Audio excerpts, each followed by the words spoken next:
You guys want an anime that'll really throw you into an in-depth world full of complex characters similar to Neon Genesis Evangelion and maybe even Naruto?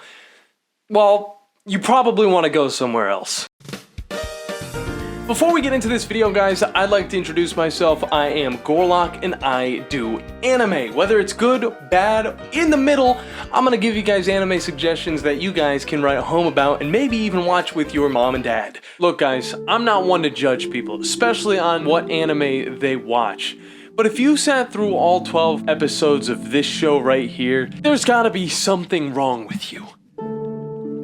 Now let's talk about it. We meet our main character, Kikaru, who genuinely looks dope and has his goals set on retiring from his current guild so that he can pursue other ventures. Oh yeah, and he's only 20 years old. What the hell am I doing with my life? He's got plenty of money, a cool sense of fashion, but little recognition because of the fact that he treats the people around this village that he guards as NPCs. I think it's pretty funny because it adds to the whole show's theme of being inside of an RPG video game. On top of that, he's also looking for a wife, meaning we might have a plot to the show, that plot being wife hunting.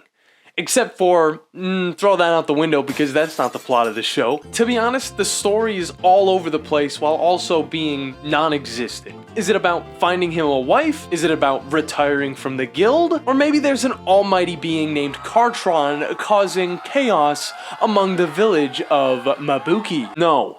That's not a thing. It's about figuring out why Kikaru's guildmates aren't getting brutally killed by the monsters they try to slay. But even that is sidelined for nearly the entire show. And speaking of those guildmates, we're introduced to a majority of them in the first few episodes. We have Dog Girl, Goofy Ass Lolly, Toxico, which personally is my favorite, and the overpowered pink-haired girl. We all know those ones and we all love them. This one, a little less, but she's still okay. All of which possessing their own skills. However, said skills are overshadowed by them sucking at their literal job. Maybe they can take a note from quintessential quintuplets and put their heads together. However, unlike quintessential quintuplets, this show has no character development. The only reason our main character trains these girls is because they're some of the newest members, and well, Kikaru feels like disaster will follow as soon as he leaves the guild, leading him to find a successor by training said girls. On top of them being nearly hopeless, there's also a strange phenomenon going around where these deadly creatures don't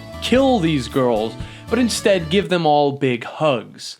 We're gonna leave it at that. And the only thing that doesn't make sense is actually the entire main plot point. See, there's a few types of ecchi anime out there. Ones that have plot outside of the plot.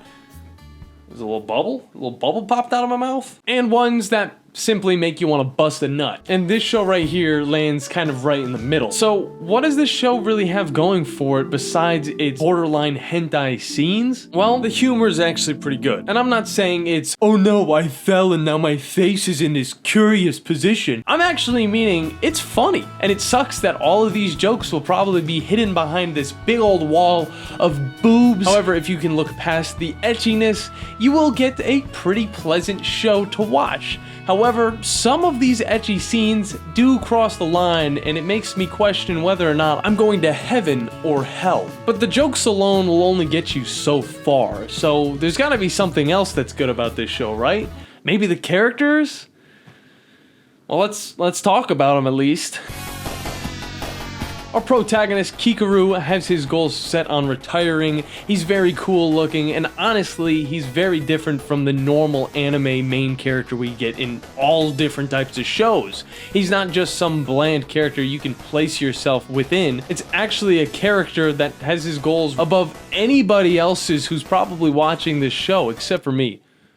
And on top of that, Kikaru is not shy to open up on his perversion. I mean, he's still a dude after all. And that's honestly more realistic than any of these other shows could really say. I give him a 9 out of 10. He's genuinely hilarious and really just dictates the path of this show. Then we get Dog Girl.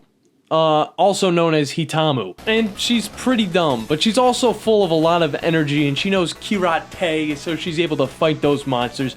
At least that's what you think until she actually does fight the monsters and she gets absolutely railed. We also have Goth Chick, also known as Toxico, which is honestly my favorite character in the show.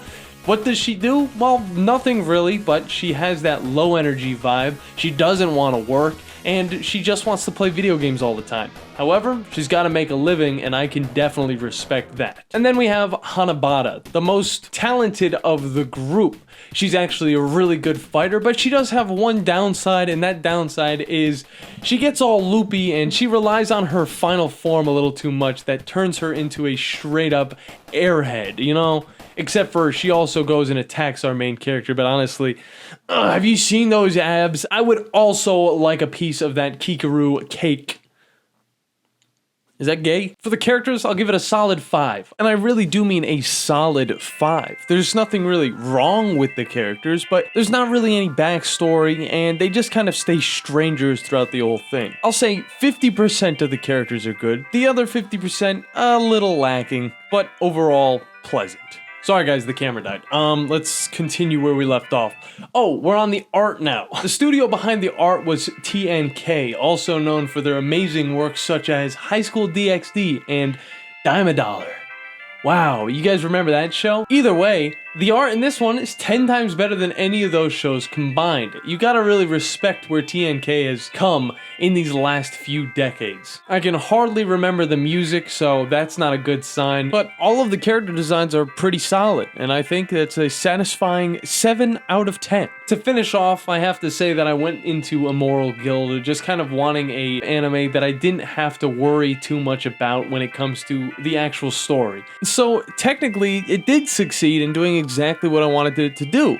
Now, did it make me uncomfortable at times? Yes. Did it make me feel uncomfortable all the times? Not all the times. There was actually quite a few pleasant moments where the characters had some solid banter, but overall, it really is an ecchi show down to the core, and it taught me that if you're a female, don't go out into the woods alone, or you will get attacked in the most foul way possible. Overall, I give the show a 4 out of 10. And it actually pains me to say that because this show does a lot of things better than any other ecchi anime I've seen. However, the way that it goes about some of these scenes is a little too messed up for my taste, so I can't really suggest it to any of my close friends.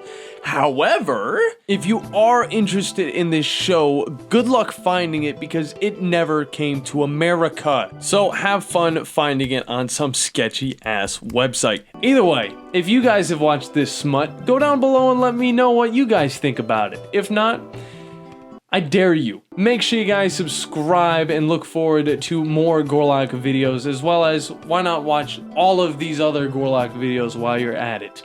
Thanks for all the support, and I'll see you next time. Go and watch some anime.